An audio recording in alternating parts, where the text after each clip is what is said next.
Hey guys, welcome back to our YouTube channel WebToTech, and in today's video I'm going to guide you through how to get fast delivery on Amazon. So first of all, launch Amazon application, or you could simply launch any web browser. I'm going to launch Google Chrome. From here, go to the official website of Amazon.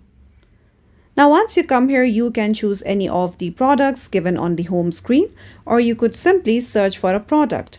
I'm going to search for a watch. Now from here, choose any category you wish to. Now once you come to this page, you can see various details given about the product. Then tap on the option of Buy Now. Now again, choose the options of the product you wish to. You can see various delivery dates given over here. You can see the fastest delivery date given, that is tomorrow. After that, tap on the option of Place Your Order. Now once you come to your cart, tap on the option of Proceed to checkout. Now once you come to this page, if you scroll down below, you can see various delivery dates given over here.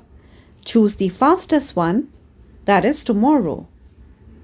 Now over here, if you tap on the option of Place Your Order, your product from Amazon will be delivered on the fastest date. So that's all for today's video, and at last, don't forget to subscribe to our YouTube channel.